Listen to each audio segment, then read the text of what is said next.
Have you ever stood at a crossroad, one path promising a slow climb, the other a quick thrill? In Inkwele village, they say a sleeping man does not progress, but what happens when a young man refuses to wake up to wisdom? Today we step into chapter 2 of the Jango, the road not taken, a story about choices, consequences, and the price of shortcuts.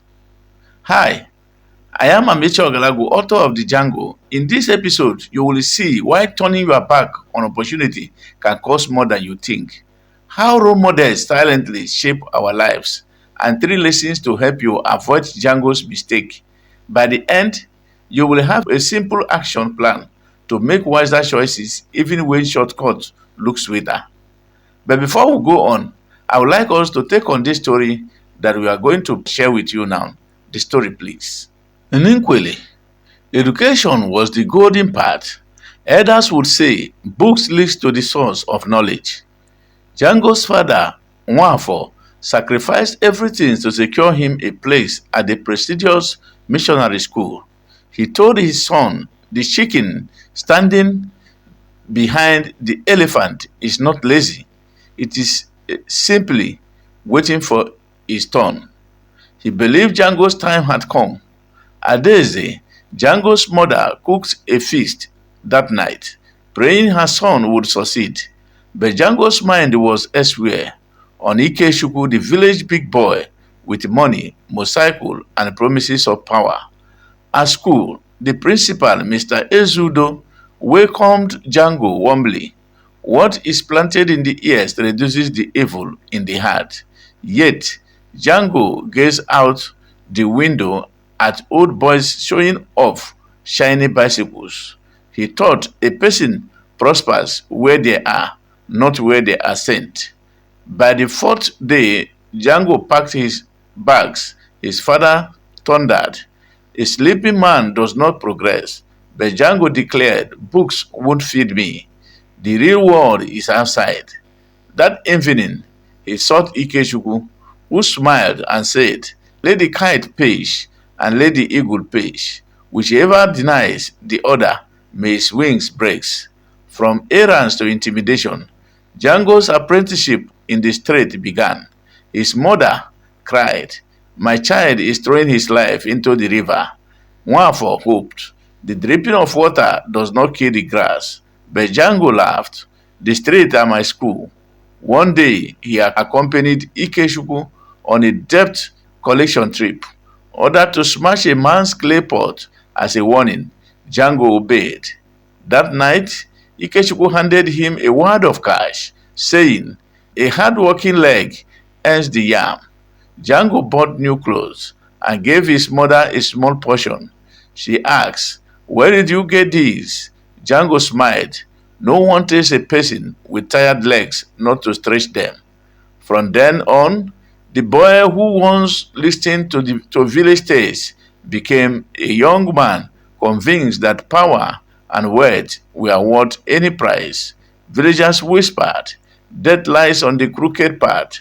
But Django pressed on, even joining a bigger gang from the city, believing he who seeks good things must sometimes pay with bad deeds. Thus, the road not taken, education, and an honest life became the choice that shaped Django's destiny. Now that we have heard this story, from this chapter, there are three clear lessons emerge. Lesson one is opportunity is only available if accepted. Django's father sold farmland to buy him a future, but Django walked away.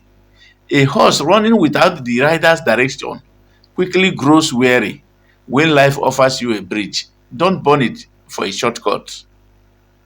Another one is lesson two, which says role models are silent teachers. Django looked out the window at flashy boys instead of into the eyes of a wise principal. Show me your friends and I will tell you who you are. Choose mentors who embody where you want to go, not just what you want to have. Lesson 3. Quick cash carries hidden cost. The first word of money felt sweet, but it chained Jango to crime. Whatever a man sows, he will reap. Shortcut may fill your pocket, but empty your future. That's just the thing. So let's get into the mini recap or quick interaction on this very lesson today.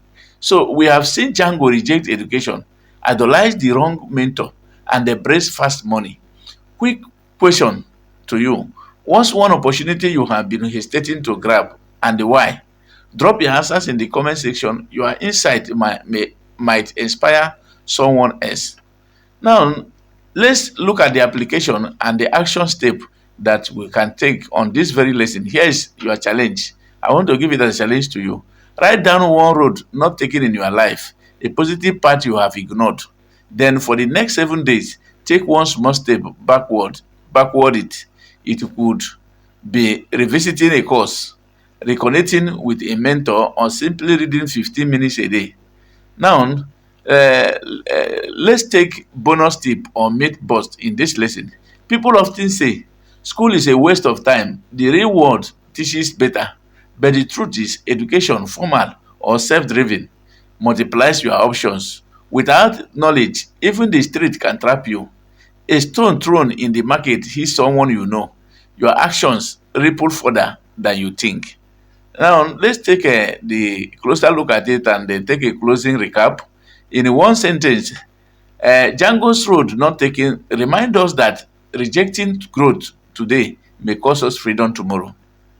Then a call for action, we need it in this lesson. And if this chapter spoke to you, like, share, and subscribe or follow our page, Facebook page, and make sure Agolago speaks so you don't miss the next lesson from the Django. Get your copy of the book. It goes deeper than we can cover here.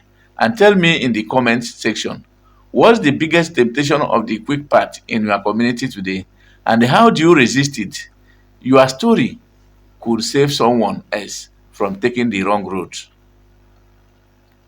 Thank you for watching this video and I believe you have learned something from it. If you have learned something from this video, please don't allow this video to stay with you. Share it and make sure it goes viral.